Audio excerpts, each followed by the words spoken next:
দু জাহানের সরকার মুহাম্মাদুর রাসূলুল্লাহ সাল্লাল্লাহু আলাইহি ওয়াসাল্লাম উম্মতদেরকে ডেকে ডেকে বলতেছে, ও আমার উম্মতেরা রে, মান আহাব্বা সুন্নতি, আমার সুন্নতকে মহব্বত করো, আমার সুন্নতকে ভালোবাসো, আমার সুন্নত দিয়ে তোমাদের জীবনকে সাজাও। যদি সাজাইতে পারো, ওয়ামান আহাব্বানি কানা মাই ফিল জান্নাহ, মান আহাব্বা সুন্নতি ফাকাদ আহাব্বানি। আল্লাহর নবী বলেন, তুমি যদি আমার সুন্নতকে অনুকরণ করো তাহলে আমাকে ভালোবাসা হবে। বলেন না আল্লাহু আকবার। ভাইরা আমার নবীকে কে কে ভালোবাসি হাত তুলে দেখায়। আমরা যদি আমার নবীকে ভালোবাসি, আমার নবীর সুন্নতগুলো অনুসরণ করতে রাজি আছি তো ইনশাআল্লাহ? জোরে বলি ইনশাআল্লাহ। ভাইরা আমার, আল্লাহর নবী বলেন, মান আহাব্বা সুন্নতি ফাকাদ আহাব্বানি, যে আমার সুন্নতকে মহব্বত করলো সে আমাকে মহব্বত করলো। বলেন না আল্লাহু আকবার। আল্লাহ নবী বলেন, ওমান আহাব্বানি কানা মাই ফিল জান্নাহ, যে আমার সুন্নতকে মহব্বত করলো সে আমাকে মহব্বত করলো। এই মহব্বত তাকে জান্নাত পর্যন্ত পৌঁছে দিবে। বলেন না সুবহানাল্লাহ। ভাইরা আমার, এই জন্য দুনিয়ার যত নায়ক গায়ক খেলোয়াড় যা কিছু দেখি, এগুলোকে মহব্বত করলে তাদের সাথে আমাদের হাসর নাসর হবে। আর যদি আমার নবীরকে মহব্বত করি, আমার নবীর সুন্নতগুলো যদি জীবন আদর্শে নিয়ে আসি, আমার নবীর সুন্নত দিয়ে যদি আমার জীবনটাকে সাজায়, তাহলে আমার নবীকে মহব্বত করা হবে। আর আমার নবী বলবে, ও আমার উম্মত, আমাকে মহব্বত করেছিলি, আমার সুন্নতকে অনুকরণ করেছিলি, চল চল, আমি আজকে তোকে ধরে ধরে জান্নাতে পৌঁছে দিলাম। বলেন না আল্লাহু আকবার। মনজুর দুআ করনা जब वक्त निज़ा आए, दीदार आता करना, ऐसा से गुंबद वाले मंजूर दुआ करना, जब वक्त निज़ा आए, दीदार आता करना। मुजरिम हो जहाँ घर का,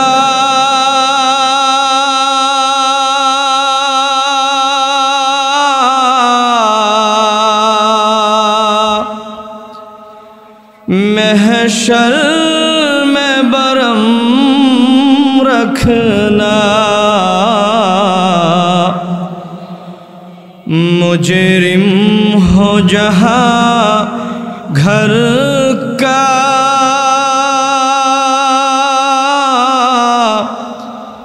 महशर में बरम रखना, रुसवाए ज़माना हो दामन में छुपा लेना,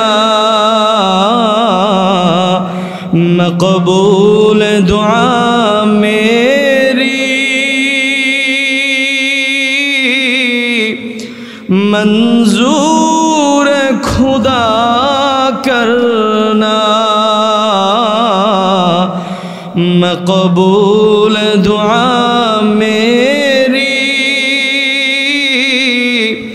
منظور خدا کرنا جب وقت نزا آئے دیدار عطا کرنا ہے سبز گنبد والے منظور دعا کرنا جب وقت نزا آئے دیدار عطا کرنا میں قبر اندھیری میں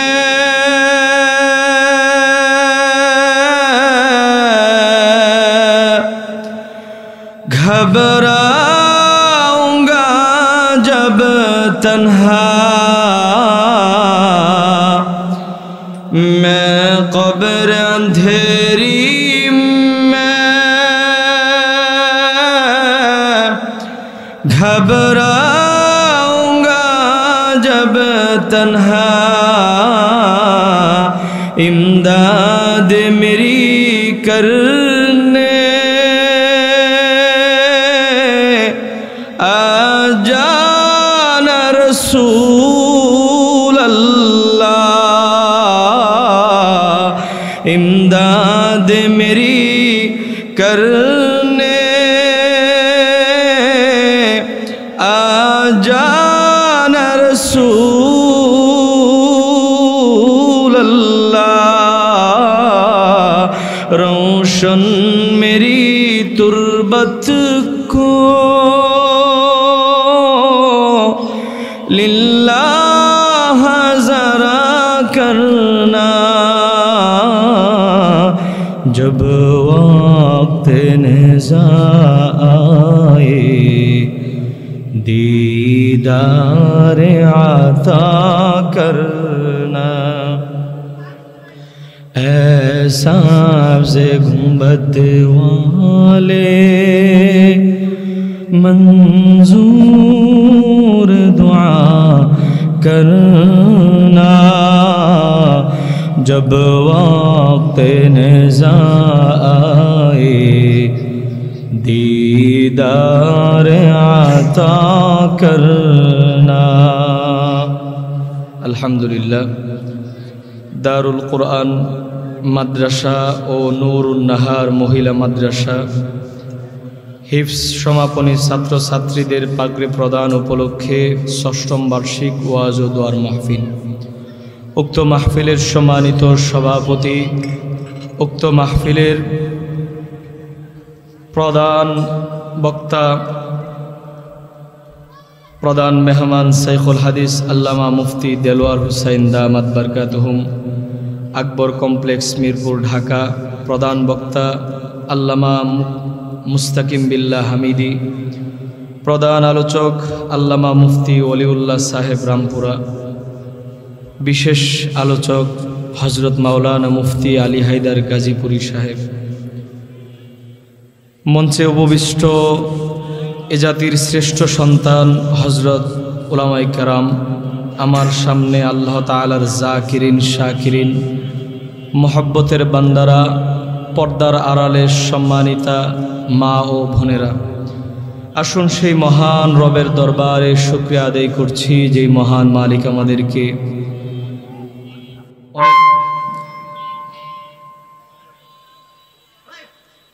অনেক গুরুত্বপূর্ণ একটি সালানা মজলিসে আল্লাহ তাআলা আসার বসার তৌফিক দিয়েছেন। ওই মহান স্রষ্টার দরবারে শুকরিয়া আদায় করে বলো আলহামদুলিল্লাহ। আরও শুকরিয়া আদায় করছি দু জাহানের সরকার, সরকারে কায়নাত হজরতে মুহাম্মদুর রাসূলুল্লাহ সাল্লাল্লাহু আলাইহি ওয়াসাল্লাম আখিরি নবীর আখির উম্মত হিসেবে আল্লাহ তাআলা আমাদেরকে বিনা দরখাস্তে কবুল ও মঞ্জুর করে নিয়েছেন, এই জন্য বলি আলহামদুলিল্লাহ। সম্মানিত উপস্থিতি, আজকের এত সুন্দর বরকতিপূর্ণ একটি মজলিসে আল্লাহ তাআলা আমাদেরকে বসার মতন আসার মতন তৌফিক দিয়েছেন, এজন্য আপনারা খুশি না বেজার? সকলে জোরে বলি আল্লাহু আকবার। সুবহানাল্লাহি ওয়া বিহামদিহি সুবহানাল্লাহিল আযীম। অত্র মাদ্রাসার প্রতিষ্ঠাতা পরিচালক হযরত মাওলানা কারি উসমান গনি হাফিজাহুল্লাহ, যিনি এই সুন্দর একটি কোরআনের বাগান সে সাজিয়েছেন, এই জন্য এলাকাবাসী আপনারা খুশি না বেজার? সকলে জোরে বলি না আল্লাহু আকবার। আল্লাহ তাআলা হযরত মাওলানা উসমান গনি সাহেবের দুইটি প্রতিষ্ঠানকে আল্লাহ তাআলা কবুল ও মঞ্জুর করে নেন। সকলে বলেন আমিন। এই দুইটি দিনের মারকাজের সাথে আমরা আসি তো ইনশাআল্লাহ, সবসময় থাকবো ইনশাআল্লাহ। জোরে বলি ইনশাআল্লাহ। এই কোরআনের মারকাজের সাথে সবসময় থাকবো তো ইনশাআল্লাহ। ছাত্র দিয়ে, টাকা পয়সা দিয়ে, অর্থ দিয়ে, শ্রম দিয়ে সহযোগিতা করবো তো ইনশাআল্লাহ। আল্লাহ তাআলা কবুল করে নেন। এবং আজকে যিনি এখানে দাওয়াত দিয়েছেন আমার প্রিয় ছোট ভাই হাফেজ কারি কাউসার হক আইয়ুবী, আল্লাহ তাআলা এই ছোট ভাইকেও কবুল করেন। তো সম্মানিত উপস্থিতি, অল্প সময় আলোচনা, বাহিরের মুকাদ্দিমা বা ভূমিকা রাখবো না, সরাসরি কোরআনের কয়েকটি কথা বলবো, আপনারা শুনবেন তো ইনশাআল্লাহ। সম্মানিত উপস্থিতি, আমি নবীজির শানের উপরে দু চারটি কথা বলবো। আল্লাহ আপনি আমাকে এমন একজন মহানবীর উম্মত বানিয়েছেন, এমন একজন শ্রেষ্ঠ নবীর উম্মত বানিয়েছেন, যেই নবীকে আল্লাহ তাআলা আল্লাহর পরেই যার শান এবং মান দিয়েছেন। বলেন না আল্লাহু আকবার। যার শান আল্লাহ তাআলার পরেই, যার মর্যাদা আল্লাহ তাআলার পরেই, ওই রকম নবীর উম্মত হতে পেরে খুশি না বেজার? খুশি হয়ে আমাদের বেশি বেশি নবীর সুন্নত আদায় করা দরকার। কথা বলেন ঠিক কিনা? নবীর সুন্নত দিয়ে আমাদের জীবন আদর্শ বাস্তবায়ন করা দরকার, কিন্তু আমরা নবীর সুন্নত দিয়ে অনুকরণ করে আমাদের জীবন আদর্শ আমরা বাস্তবায়ন করতে চাই না। কথা বলেন ঠিক কিনা? এই দুনিয়ার বর্তমান যুগের কিছু নর্তকী, বর্তমান যুগের কিছু বেহায়া বেলাল্লাপনা কিছু নায়ক নায়িকাদেরকে আমরা ফলো করি। কথা বলেন ঠিক কিনা? অথচ আল্লাহ তাআলা কোরআনে বলছেন যে, আল্লাহ তাআলার নবীর ব্যাপারে বলছেন যে উত্তম চরিত্রের, অনুপম চরিত্রের অধিকারী হিসেবে আল্লাহর নবীকে আল্লাহ তাআলা প্রেরণ করেছেন। আমরা ওই আদর্শ না নিয়ে দুনিয়ার কিছু বেহায়া বেলাল্লাপনা, কিছু অশ্লীল লোকের আমরা চরিত্রকে ফলো করার চেষ্টা করি। কথা বলেন ঠিক কিনা? অথচ এই চরিত্রগুলো যদি ফলো করেন, এই চরিত্রের ফলো করার কারণে হাসরের ময়দানে আপনাকে জাহান্নামে যেতে হতে পারে, যেতে হবেই। আল্লাহর নবী হাদিসের ভিতরে বলেন, ক্বালা রাসূলুল্লাহ সাল্লাল্লাহু আলাইহি ওয়াসাল্লাম, ক্বালা রাসূলুল্লাহ সাল্লাল্লাহু আলাইহি ওয়াসাল্লাম, মান আহাব্বা সুন্নতি ফাকাদ আহাব্বানি ওয়ামান আহাব্বানি কানা মাই ফিল জান্নাহ। ভাইরা আমার, আল্লাহর নবী দু জাহানের সরকার মুহাম্মাদুর রাসূলুল্লাহ সাল্লাল্লাহু আলাইহি ওয়াসাল্লাম উম্মতদেরকে ডেকে ডেকে বলতেছে, ও আমার উম্মতেরা রে, মান আহাব্বা সুন্নতি, আমার সুন্নতকে মহব্বত করো, আমার সুন্নতকে ভালোবাসো, আমার সুন্নত দিয়ে তোমাদের জীবনকে সাজাও। যদি সাজাইতে পারো, ওয়ামান আহাব্বানি কানা মাই ফিল জান্নাহ, মান আহাব্বা সুন্নতি ফাকাদ আহাব্বানি। আল্লাহর নবী বলেন, তুমি যদি আমার সুন্নতকে অনুকরণ করো, তাহলে আমাকে ভালোবাসা হবে। বলেন না আল্লাহু আকবার। ভাইরা আমার নবীকে কে কে ভালোবাসি? হাত তুলে দেখায়। আমরা যদি আমার নবীকে ভালোবাসি, আমার নবীর সুন্নতগুলো অনুসরণ করতে রাজি আছি তো ইনশাআল্লাহ? জোরে বলি ইনশাআল্লাহ। ভাইরা আমার, আল্লাহর নবী বলেন, মান আহাব্বা সুন্নতি ফাকাদ আহাব্বানি, যে আমার সুন্নতকে মহব্বত করলো সে আমাকে মহব্বত করলো। বলেন না আল্লাহু আকবার। আল্লাহ নবী বলেন, ওমান আহাব্বানি কানা মাই ফিল জান্নাহ, যে আমার সুন্নতকে মহব্বত করলো সে আমাকে মহব্বত করলো। এই মহব্বতটাকে জান্নাত পর্যন্ত পৌঁছে দিবে। বলেন না সুবহানাল্লাহ।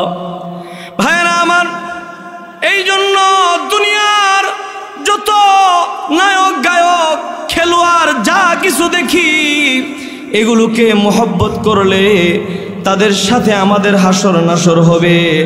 আর যদি আমার নবীরকে মহব্বত করি, আমার নবীর সুন্নতগুলো যদি জীবন আদর্শে নিয়ে আসি, আমার নবীর সুন্নত দিয়ে যদি আমার জীবনটাকে সাজায়, তাহলে আমার নবীকে মহব্বত করা হবে। আর আমার নবী বলবে, ও আমার উম্মত, আমাকে মহব্বত করেছিলি, আমার সুন্নতকে অনুকরণ করেছিলি, চল চল, আমি আজকে তোকে ধরে ধরে জান্নাতে পৌঁছে দিলাম। বলেন না আল্লাহু আকবার। ভাইরা আমার, আল্লাহ তাআলা কোরআনে বলেন, আমিনু কামা আমানান নাস, আমিনু কামা আমানান নাস। এই আয়াতে আল্লাহ তাআলা সাহাবায়ে কেরামদেরকে নিসবত করে বলেছে। ভাইরা আমার, সাহাবায়ে কেরামদের মতো ঈমান আনার কথা আল্লাহ তাআলা বলেছে। আল্লাহ তাআলা সাহাবায়ে কেরামদের কথা কেন বলেছে? সাহাবায়ে কেরামরা নবীর সুন্নত দিয়ে নিজের জীবনকে সাজিয়েছিল। বলেন না আল্লাহু আকবার। সাহাবায়ে কেরামরা নবীর জন্য জীবন দেওয়ার জন্য প্রস্তুত ছিল, ইসলামের জন্য জীবন দেওয়ার জন্য প্রস্তুত ছিল। কখনো তারা পিছপা হয় না। নবী যেখানে ডাক দিয়েছে, বলেছে লাব্বাইক ইয়া রাসূলুল্লাহ।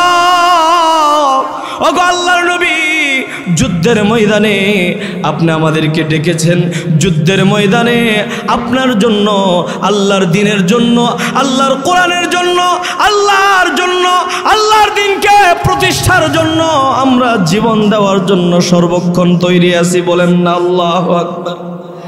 ভাইরা আমার, আল্লাহ তাআলা এই জন্য বলছেন, আমিনু কামা আমানান নাস, আমরা ঈমান আনবো সাহাবায়ে কেরামদের মতো ইনশাআল্লাহ। জোরে বলেন। যদি ওই রকম ঈমান আনতে পারি, ওই রকম ভাবে নবীকে ভালোবাসতে পারি, নবীর শান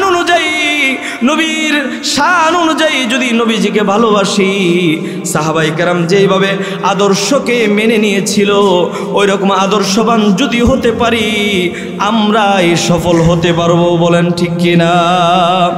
আল্লাহ তাআলা কোরআনে বলেন, ইন্নী যানানতু আন্নী মুলাকিন হিসাবিয়া, ইন্নী যানানতু আন্নী মুলাকিন হিসাবিয়া। এই দুনিয়ার ভিতরে জীবনের বাঁকে বাঁকে, ফাঁকে ফাঁকে যখন ওই সময় পেয়েছে, আল্লাহর দ্বীনের কথাগুলো স্মরণ করে নিজের জীবনকে পরিচালনা করেছে, নিজের জীবনকে সুন্দর করে সাজিয়েছে। এরকম ভাবে যারা চলেছে, ওই মানুষগুলো যেদিন হাসরের ময়দানে দাঁড়াবে, আল্লাহ তাআলা তাদের আমলনামাগুলো যখন ডান হাতে দিয়ে দিবে, তারা আমলনামাগুলো ফায়াকুলু হাউম করাউ কিতাবিয়া, তাদের আমলনামাগুলো তাদের সন্তান, তাদের মা, তাদের বাবা, তাদের আত্মীয় স্বজন যারা আছে সকলকে যখন দেখাবে, আর বলবে, ইন্নী যানানতু আন্নী মুলাকিন হিসাবিয়া। দুনিয়ার ভিতরে, দুনিয়ার জীবনে মাহফিল চলেছে, সকলেই ঘুরলেও আমি মাহফিলে যেয়ে বসেছিলাম। দুনিয়ার জীবনে সকল মানুষগুলো ঘুমিয়ে গিয়েছিল, সকল মানুষগুলো ঘুমিয়েছিল, কোনো মানুষ গুনাহের মধ্যে লিপ্ত ছিল। রাত্রিবেলা আমি আমার মাওলার কদমের মধ্যে সেজদায় পড়ে রব্বিয়াল আলা, সুবহানা রব্বিয়াল আলা, সুবহানা রব্বিয়াল আলা। সকল মানুষগুলো ঘুমিয়ে গিয়েছে, সকল পাখি পশুগুলো ঘুমিয়েছে, কোনো মানুষ গুনাহের মধ্যে লিপ্ত রয়েছে। আমি আমার মালিকের কুদরতি পায়ে সেজদায় পড়ে সুবহানা রব্বিয়াল আলা বলেছি, মহামান্বিত রবের পবিত্রতা ঘোষণা করেছি। এই জন্য দুনিয়ার ভিতরে জীবনকে সাজিয়েছিলাম আর চিন্তা করেছি হাসরের ময়দানে আমার হিসাবের সম্মুখে আমাকে দাঁড়াতে হবে। এই জন্য দুনিয়ার জীবনটাকে মালিকের জীবন আদর্শে, মালিক যে কোরআন দিয়েছিল, নবীর হাদিস দিয়েছিল, ওইভাবে সাজিয়েছি। আজকে দেখো না, ইন্নী জানাতু আন্নী মুলাকিন হিসাবিয়া, দুনিয়ার ভিতরে জানতাম হিসাবের সাথে আমার মুলাকাত হবে, হিসাবের সাথে আমার দেখা হবে, এই জন্য কষ্ট করে চলেছি। আজকে আমার জীবনটা কত আরামদায়ক হয়ে গিয়েছে, বলেন না আল্লাহু আকবার। ফাহুয়া ফি ঈশাতির রাদিয়া, সেই বান্দার ব্যাপারে আল্লাহ তাআলা বলবে, আজকে চূড়ান্ত পর্যায়ের তুমি সফল হয়েছো, বলেন না আল্লাহু আকবার। ভাইরা আমার, দুনিয়ার ভিতরে কত ব্যবসায়ী তো মানুষ লেকচার ছেড়ে বলে যে অমুক নেতা চূড়ান্ত পর্যায়ে সফল হয়েছে, বলে কিনা? অমুক ব্যবসায়ী চূড়ান্ত পর্যায়ে সফল হয়েছে। দুনিয়ার কোনো নেতা, কোনো ব্যবসায়ী, দুনিয়ার কোনো রাজনীতিবিদ, দুনিয়ার কোনো ব্যবসায়ী, যাই কিছু বলেন, কেউ কোনোদিন চূড়ান্ত পর্যায়ে সফল হতে জোরে বলে না। অনেকে মনে মনে কয় হুজুরের তো ছোটোখাটো দেখা যায়, কি আলোচনা করব, এই জন্য কথা বার হয় না নাকি? একটু জোরে কথা কইলে ভালো লাগবো, একটু জোরে কথা বলেন। গাজীপুরবাসী, আপনাদের এই গাজীপুর হচ্ছে ইমানের ঘাঁটি। আপনাদের ভিতরে ইমানের তেজ, ইমানের সেই জাগ্রত বলিষ্ঠ কণ্ঠস্বরে বলতে হবে, আমাদের এই যারা আজকে পৃথিবীর ভিতরে যারা রাজনীতিবিদ, যারা ব্যবসায়ী, কেউ কি চূড়ান্ত পর্যায়ে সফল হতে পেরেছে? জোরে বলতে হবে, সফল হতে পেরেছে? একমাত্র সেই দিনই সফল হতে পারবে যেদিন সে নিজে বলবে, ইন্নী জানাতু আন্নী মুলাকিন হিসাবিয়া। দুনিয়ার জীবনে বাঁকে বাঁকে, ফাঁকে ফাঁকে আমার জীবনে আমি সব সময় আমার মালিকের সম্মুখে দাঁড়াতে হবে, কিতাব নিয়ে দাঁড়াতে হবে, এটাকে ভয় পেয়েছিলাম। এই জন্য আজকে আমি ফাহুয়া ফি ঈশাতির রাদিয়া, আজকে আমি চূড়ান্ত পর্যায়ে সফল হয়েছি। কথা বলেন ঠিক কিনা? আজকে দুনিয়ার ভিতরে যতই রাম বাম যত কিছু দেখি, এরা উলামায়ে কেরামদেরকে নিস্তব্ধ করে দিতে চায়, উলামায়ে কেরামদের হকের আওয়াজকে বন্ধ করে দিতে চায়। বুঝতে হবে এগুলো সব বাতিল, এদের অপশক্তি মাত্র অল্প কিছুদিনের জন্য। কথা বলেন ঠিক কিনা? আমরা কি দেখেছি না ভাই, 16 বছর উলামায়ে কেরামদেরকে জেলখানায় বন্দী করেছিল, উলামায়ে কেরামদেরকে গলায় রশি লাগিয়েছে, হাতে রশি লাগিয়েছিল, এরপরে কোমরের ভিতর রশি লাগিয়ে হেসরা হেসরে টাইনা নিয়ে গিয়েছে। কিন্তু লাস্ট পর্যায়ে উলামায়ে কেরামদের শান মানকে আল্লাহ তাআলা আকাশচুম্বী করে দিয়েছে। ওই স্বৈরাচার, ওই জালেমদেরকে বাংলার জমিনে ঠাঁই হয় নাই। কথা বলেন ঠিক কিনা? ঠিক তদ্রূপ এখনো আমরা বলতে চাই, যেই জালেমের, যেই স্বৈরাচারগুলো এখনো মাথা চারা দিয়ে উলামায়ে কেরামদের কণ্ঠকে নিস্তব্ধ করে দিতে চায়, তোমরা ওই রকম 16 বছরের নেত্রীর কাছ থেকে শিক্ষা গ্রহণ করো। কথা বলেন ঠিক কিনা? এখনো সময় আছে। ইন্না বাতশা রাব্বিকা লাশাদীদ, আল্লাহ তাআলা বলেন, নিশ্চয় আমার ধরা বড় শক্ত ধরা, যখন ধরবো তখন আর ছাড়বো না। আর তোমাকে মনে করো যে তোমাকে ধরি না, 16 বছর 17 বছর যায়, আমি ছাড় দিছি কিন্তু ছেড়ে দেই নাই। কথা বলেন ঠিক কিনা? এই জন্য 90 জালেম তোমরা হুঁশিয়ার সাবধান হয়ে যাও। কোরআনের বিরুদ্ধে কথা বলবা, ইসলামের বিরুদ্ধে কথা বলবা, তোমরা এই জমিনে বেশি দিন রাজত্ব করতে পারবে না। কথা বলেন ঠিক কিনা? তোমাদের ধ্বংস এমন হবে, মানুষ তোমাদের কথা যখন স্মরণ করবে ঘৃণার সাথে স্মরণ করবে, তোমাদের এমন পরিণতি হবে যেখানেই যাইবা জুতার মালা পরাবে। কথা বলেন ঠিক কিনা? এই জন্য ভাইয়েরা আমার ইসলামের জন্য, আমার কোরআনের জন্য, আমার এই বাংলাদেশে ইসলাম প্রতিষ্ঠার জন্য আমরা সংগ্রাম করতে রাজি আছি তো ইনশাআল্লাহ। বাংলার জমিন যেখানে সকালবেলা সূর্য ওঠার সময় কোরআনের ধ্বনি দিয়ে, আজানের ধ্বনি দিয়ে সূর্য ওঠে, যেই জমিনে সূর্য ডুবার সময় কোরআনের ধ্বনি, আজানের ধ্বনি দিয়ে সূর্য ডুবে, ওই জমিনে কোনো বাতিল অপশক্তি ইসলামকে ধ্বংস করে দিতে চাবে, এটা কখনোই হতে পারে? গাজীপুরবাসী জুড়ে বলতে হবে, হতে পারে? কখনোই হতে পারে না। আমরা ইসলামের জন্য জীবন দিতে রাজি আছি তো ইনশাআল্লাহ। নবীর ইজ্জতের হেফাজতের জন্য জীবন দিতে রাজি আছি তো ইনশাআল্লাহ। যেই জালেম আর কুলাঙ্গারগুলো আমার কোরআনের বিরুদ্ধে কথা বলবে, তোমাদের জিহ্বা কিন্তু মুখের ভিতর রাখতে পারবে না। যদি প্রয়োজন হয় স্ত্রীকে বিধবা করে, প্রয়োজন হলে ছেলেকে এতিম করে তোমাকে এই জমিন থেকে তোমাকে কুত্তার মতন তোমাকে পিটায়ে পিটায়ে হত্যা করা হবে। কথা বলেন ঠিক কিনা? তোমরা আমার কোরআন নিয়ে কথা বলবা, আমার নবীর ইজ্জতের নিয়ে কথা বলবা, মুসলমান বেঁচে থাকলে এটা কখনোই হতে দিতে, কথা বলে না, হতে দিতে। সম্মানিত উপস্থিতি, যেই কথা বলতেছিলাম মূল কথায় চলে আসি। আল্লাহ তাআলা বলছেন আমিনু কামা আমানান নাস। সাহাবাই কারামদের মতো ঈমান আনতে হবে।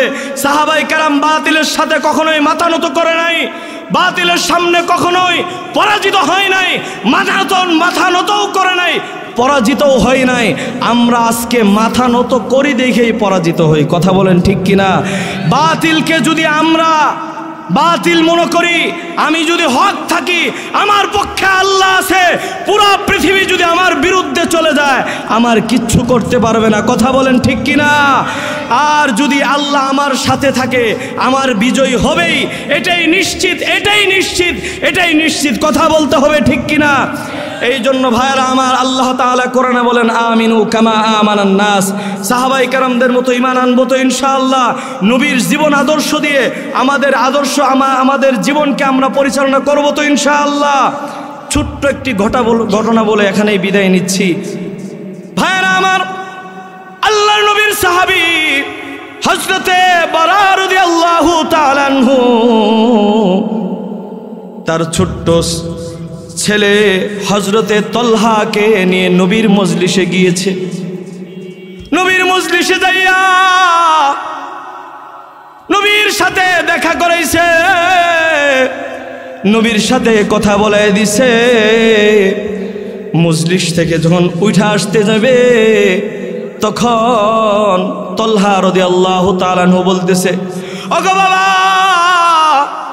একটু দাঁড়ান, আমার নবীর সাথে আমি একটু পার্সোনাল কথা বলতে চাই। বলেন না আল্লাহু আকবার। ছোট্ট শিশু কুলে করে নিয়ে আসছে, সে বলতেছে আমার নবীর সাথে আমি একটু পার্সোনাল কথা বলতে চাই। বলেন না আল্লাহু আকবার। ভাইরা আমার, হযরতে তালহা আল্লাহর নবীর কাছে যায় বলতেছে, ইয়া রাসূলুল্লাহ সাল্লাল্লাহু আলাইহি ওয়াসাল্লাম, আপনার কাছে এসেছি, আপনাকে আমি মহব্বত করি, আমার জীবনের চেয়ে বেশি ভালোবাসি, আপনাকে অনুসরণ করি। ওগো আল্লাহর পয়গম্বর, নারায়ে তাকবীর। আল্লামা আলী হায়দার গাজীপুর সাহেবের আগমন। আল্লাহ তাআলা হযরতকে কবুল করেন। হযরত উলামায়ে কেরামদেরকে নিয়ে হকের ঝান্ডা নিয়ে সামনে কাজ করেন। হযরত উলামায়ে কেরামদেরকে একত্রিত নিয়ে কাজ করেন। হযরতের জন্য আমরা দোয়া করতে রাজি আছি তো ইনশাআল্লাহ। হযরত আপনি সামনের দিকে অগ্রসর হয়ে যান, আমরা আপনার সাথে আছি। সকলে বলেন ইনশাআল্লাহ। ভাইরা আমার, আল্লাহর নবীর কাছে যায় তলহা, বলতেছে ইয়া রাসূলুল্লাহ আমি চলে যাব, চলে যাওয়ার আগে আপনার একটি হুকুম আমি মানতে চাই। বলেন না আল্লাহু আকবার। এই কথা বলতে আল্লাহর নবী তাকে টান দিয়ে কোলের মধ্যে তুলে নিয়ে আদর করে বললেন, ছোট্ট শিশু, তুমি আমার কি হুকুম মান্য করবা? কই ইয়া রাসূলুল্লাহ, আপনি যেটা বলবেন আমি সেটাই মানতে রাজি আছি। বলেন না আল্লাহু আকবার। আল্লাহর নবী তালহাকে পরীক্ষার জন্য বলতেছে, ওই যে তোমার বাবা দেখা যায়, তোমার বাবাকে যাইয়া তোমার খঞ্জরটা দিয়ে তোমার বাবার মাথাটা কাইটা নিয়ে আসো। দেখেন কেমন ঈমান। আল্লাহর নবী এই কথা বলতে তালহা একটু চিন্তা না করিয়া আল্লাহর নবীর আদেশ মানার জন্য দৌড় দিয়েছে, বাবার মাথা কাইটা নিয়ে আসবে। আল্লাহর নবী পিছন থেকে ডাক দিয়ে বলতেছে, ও তালহা, আয় আয় আয় আমার বুকে আয়। আমি তো দুনিয়াতে এসেছি বাবা এবং পুত্রের সম্পর্ক গাঢ় করার জন্য, পুত্রের সম্পর্ক নষ্ট করতে আসি নাই। আমি বুঝেছি তোমার বাবার চেয়ে আমাকে বেশি ভালোবাসো। বলেন না আল্লাহু আকবার। ভাইরা আমার, আল্লাহর নবী তাকে অনেক ভালোবাসা দিলেন। আল্লাহর নবী কিছুদিন পরে জানতে পারলো সে অসুস্থ হয়ে গিয়েছে। আল্লাহর নবী রহমাতাল লিল আলামিন তাকে দেখার জন্য বাড়িতে গেলেন। যায় দেখে তালহা বিছনায় পড়ে রয়েছে, এমন অসুস্থ, এমন জ্বর এসেছে। আল্লাহর নবী বলতেছে, ওগো বরা, আর বেশি দিন বাঁচবে না। আমার তালহা যখন এই দুনিয়ার থেকে চলে যাবে, আমার তালহার চলে যাওয়ার পর আমাকে জানাইও, আমার এই ছোট্ট আশেকের জানাজা আমি নবী নিজে পড়ব। বলেন না আল্লাহু আকবার। ভাইরা আমার, এই কথা বলে নবীজি ঘর থেকে বের হয়ে যখন চলে আসতেছিল, তালহা বলতেছে, ওগো বাবা, আমার নবী বলেছে জানাজার কথা, যদি রাত্রেবেলা আমি মারা যাই তাহলে আমার নবীকে বলবেন না, কেননা আমার নবী মদিনা থেকে আমার বাড়িতে আসতে মাঝখানে কয়েকটা মুনাফিকের বাড়ি পড়ে, এই মুনাফিক, এই ইহুদি নাসারাগুলো যদি আমার নবীকে কোনো আঘাত দেয় তাহলে আমি ময়রাও শান্তি পাবো না। এই জন্য আমার জানাজাটা, নবীর জানাজাটা আমি ছেড়ে দিলাম, প্রয়োজনে আমার নবী ভালো থাকে এটা আমি চাই। বলেন না আল্লাহু আকবার।